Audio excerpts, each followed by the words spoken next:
Hello, my friends. It's Monday. It's July. Sorry, it's July 1st, and it's the beginning of a week, beginning of a month. Always like those occasions. Beginnings and endings. As I talked about earlier in my live stream today, that truly there's no such thing as a beginning or an ending.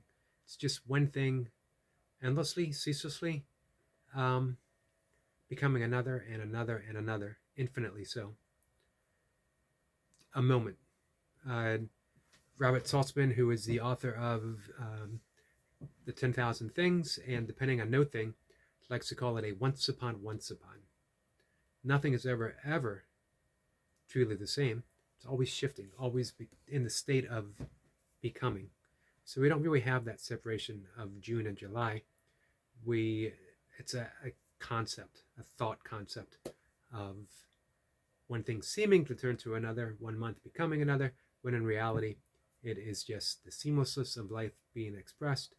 However, um, happy July and happy Monday. So I came across a quote in A Course in Miracles today, actually in a book I'm reading of Course in Miracles, John Mundy, uh, Living A Course in Miracles.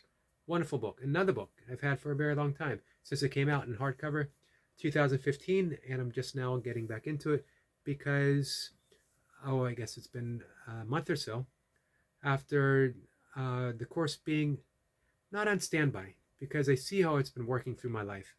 Um, but it hasn't been an active, I would always quote from it. I would always, the lessons would come to me in times I most needed them. Sometimes they were ignored or shoved aside because they were inconvenient. I was still addicted, attached to my own good opinion, and um, as well as feeling the right to be upset, feeling the right to have a grievance, feeling the right to judge, um, and feeling the right to be selective in my forgiveness. Even though I had completed the course in 2009, even though I would have periods of intense study um, throughout those years. But here's a quote I came across: "You can't be totally committed sometimes." It's a wonderful quote. And it hit me deeply today. You can't be totally committed sometimes. You could try, but then, of course, you're not totally committed. As well, you get sometimes like results. And that's what I got in the years where the course was not a guiding principle. It's not so much the course. It's, you know, it took me a long time from the early 90s to 2009 to finally go through the workbook as well as the text. Meaning I would dive in and I'd set it aside. I'd dive in and set it aside.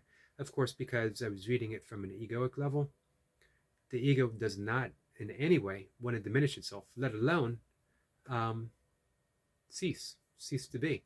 It might say so in order to have that specialness. The course calls a special relationship.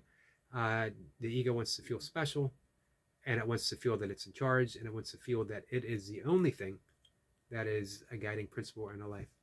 The course says, too, that we have another option, that there's two voices in our head. One is always wrong, and that's the ego, and the other one is the Holy Spirit. Some people do not like that expression, the Holy Spirit. So we could say, I've been diving into the Tao Te Ching again lately. We could say the Tao. We could say God. We could say Spirit. We could say the infinite, the universe. We could say life itself, beingness, or highest self. Doesn't matter. It's just another label. I do like the term Holy Spirit, actually. And it took me a bit to redefine it from my Catholic upbringing. Went to Catholic school for my formative years. Again, you could also say Krishna consciousness. It does not matter. I do like Krishna consciousness as well. However,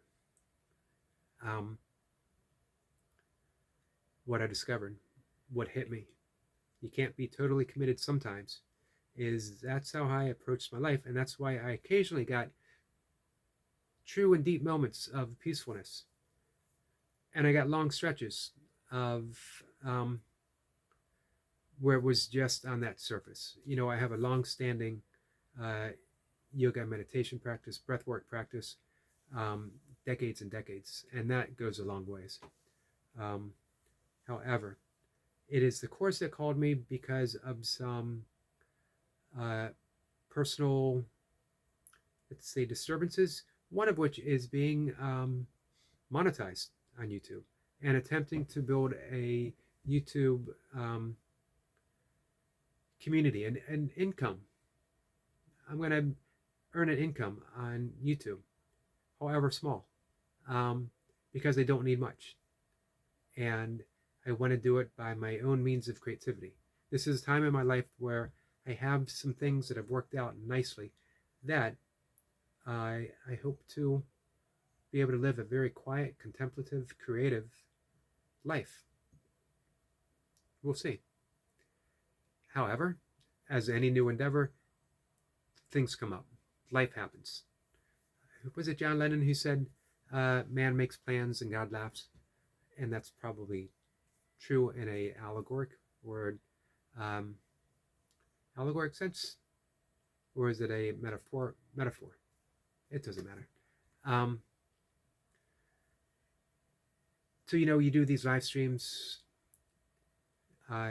you get a perfect opportunity to practice turning to the Holy Spirit, choosing peace, choosing to be kind instead of reacting to all the little things that might happen on a live stream. It's a great opportunity. And you know what? If you let words on a screen upset your peace, it shows that there is some work to be done. And you have to commit to it. And you cannot be totally committed sometimes.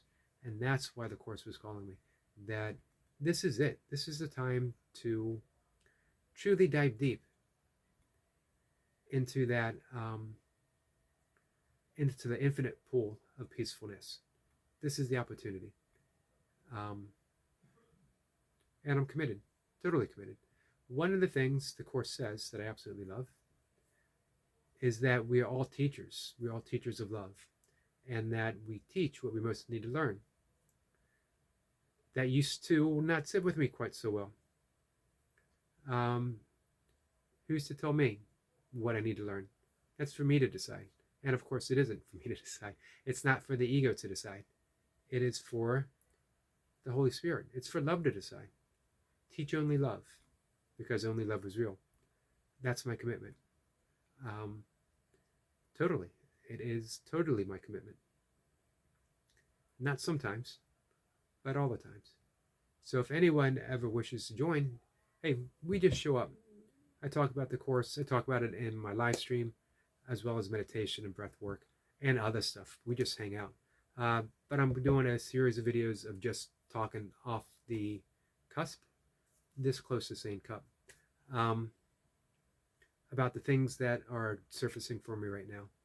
So, guys, with that, I'm going to go for the day. I got my cat here saying hi, and I will see everyone tomorrow.